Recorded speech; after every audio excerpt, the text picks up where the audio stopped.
Mit scharfer Zunge und messerscharfem Humor entlarvt Stefan Brandner die Fehler der politischen Elite und ruft zum radikalen Neuanfang auf. Ist Thüringen bereit für den Wandel, den nur die AfD bringen kann? Sehen Sie selbst. Die Zeit, dieses Qualitätsmedium, die Zeit, schrieb schon vor Jahren mal, der Brandner sieht aus wie ein in die Jahre gekommener Türsteher. Ich weiß gar nicht, wie die darauf kommen. Also ich bin heute auch mal mit offen tragendem Haar hier. Das wurde ja von Andreas gerade erwähnt. Andreas, ich habe auch kein lila Hemd an, sondern ein rosa Hemd an. Aber das sind, glaube ich, so die Farbschwächen, die wir Männer im gesetzteren Alter schon haben. Heute, wie gesagt, auch ich gut gelaunt, ein bisschen locker drauf. Ist ja auch eine gute Stimmung und es ist natürlich schwierig, nach einem Propheten zu reden. Was will man da noch erzählen? Das hat auch das Wetter erkannt, ne? Der Prophet prophezeite und die Sonne schien, jetzt kommt der Brandner, da verdüstert sich der Himmel und gleich fängt es an zu donnern und zu blitzen. Wer weiß, woran das liegt. Die Kerstin hatte ja ihre Rede damit begonnen, ja, sie wäre nicht die Kandidatin vor Ort, deshalb würde sie sich kurz fassen. Nach 10 Sekunden war die Rede vorbei. Kerstin, ich hätte gern noch ein bisschen länger zugehört. Ich bin auch kein Kandidat von vor Ort.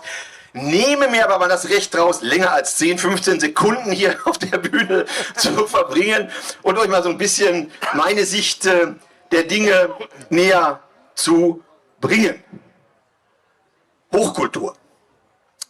Joachim Ringelnatz. Wer kennt Joachim Ringelnatz? Ich fange immer mit Hochkultur jetzt an, der hat so ein paar Gedichte geschrieben, war so ein bisschen Gaga ähnlich unterwegs, gelegentlich der Bumerang von Joachim Ringelnatz. Ne? Es war einmal ein Bumerang, der war ein weniges zu lang. Bumerang kennt ihr alle, ne? Das sind diese Dinger, die angeblich vielleicht zurückkommen. Also Ringelnatz schrieb, es war einmal ein Bumerang, war ein weniges zu lang. Bumerang flog ein Stück, kam nicht zurück.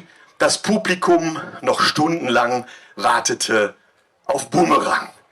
Soweit Ringelnatz. In Thüringen fügen wir jetzt an, die Thüringer schon jahrelang warten auf politischen Neuanfang. Und das ist damit der Grund, warum wir auf dieser Wiese stehen, weil die Thüringer die Schnauze voll haben von der Lethargie der letzten 10 Jahre, die Schnauze voll haben von CDU-Alleinregierungen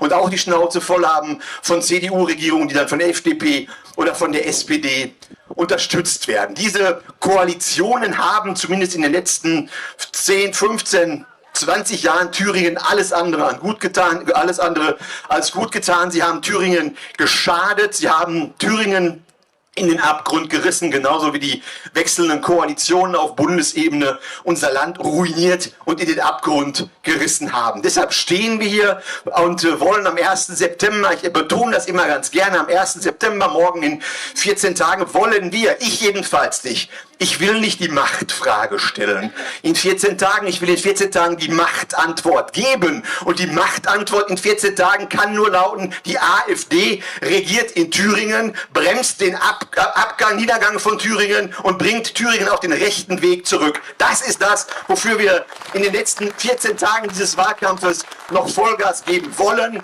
und Vollgas geben werden. Das ist die Antwort, die auch die Thüringer verlangen, ein politischer Neuanfang. Alle anderen haben abgewirtschaftet. Wir haben ja die schönen Plakate als AfD, die gelegentlich an den Masten hängen. Ihr hattet für alles das, liebe Altparteien, was ihr jetzt den Bürgern versprecht, 30 Jahre in Thüringen Zeit. Im Bund ist es noch viel schlimmer. Bei der Bundestagswahl im kommenden Jahr, da werden wir dann Plakate machen, ihr hattet fast 80 Jahre Zeit, all das umzusetzen, was ihr jetzt auf eure Wahlplakate draufdruckt.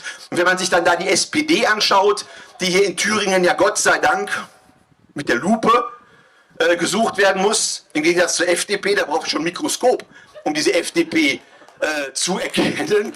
Ja, die SPD mit ihrem Spitzenmann, der Georg, genannt Knüppelmeier, gut bekannt oder schlecht bekannt, in schlechter Erinnerung geblieben, als der Oberbefehlshaber der Thüringer Polizei zu Corona-Zeiten, die dann ordentlich hat zulangen lassen, wo der Staat also massive, brutale Härte gezeigt hat. Deshalb ist es nochmal ganz wichtig. Ich habe am Anfang mitgeklatscht natürlich, als wir die Thüringer Polizei hier begrüßt haben, die dafür da ist, diese Veranstaltung abzusichern, was jetzt hier nicht ganz so schwierig ist. Aber es gibt natürlich viele, viele Veranstaltungen, die wir ohne Polizei nicht durchführen könnten.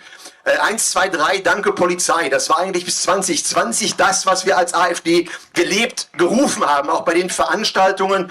Und aus meiner Sicht haben sich große Teile oder erhebliche Teile der Thüringer Polizei, wobei ich den subjektiven Eindruck hatte, zu Corona-Zeiten waren es mehrere eingeflogene Truppen von außerhalb, Nordrhein-Westfalen und Bayern und so, die richtig die Knüppel haben tanzen lassen. Jedenfalls große Teile der Thüringer Polizei haben sich da nicht gerade mit Ruhm bekleckert, als sie zu Corona-Zeiten wirklich damit geholfen haben, die Grundrechte auf Meinungs- und Versammlungsfreiheit einzuschränken.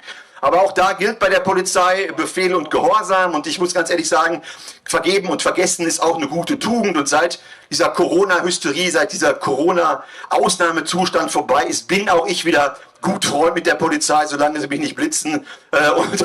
Und freue mich immer, Thüringer Polizisten zu sehen, die unsere Veranstaltungen absichern. Deshalb auch von hier oben nochmal nach dieser kurzen Kritik, die erlaubt sein muss, ein herzliches Dankeschön an die Polizei in Elrich, die hier vor Ort ist. Ja, so Veranstaltungen sind ja dafür da, die anderen schlecht zu machen und die eigene Position leicht befangen, muss ich dazu sagen, als die gute Position dastehen zu lassen. Damit wäre man eigentlich fertig jetzt, weil ihr wisst ja alle, wie schlecht die anderen sind und wie gut die Alternative für Deutschland ist, wenn man mal kurz durchhechelt. Ich habe gerade gesagt, Mikrofon und Mikroskop und FDP passt ganz gut zusammen.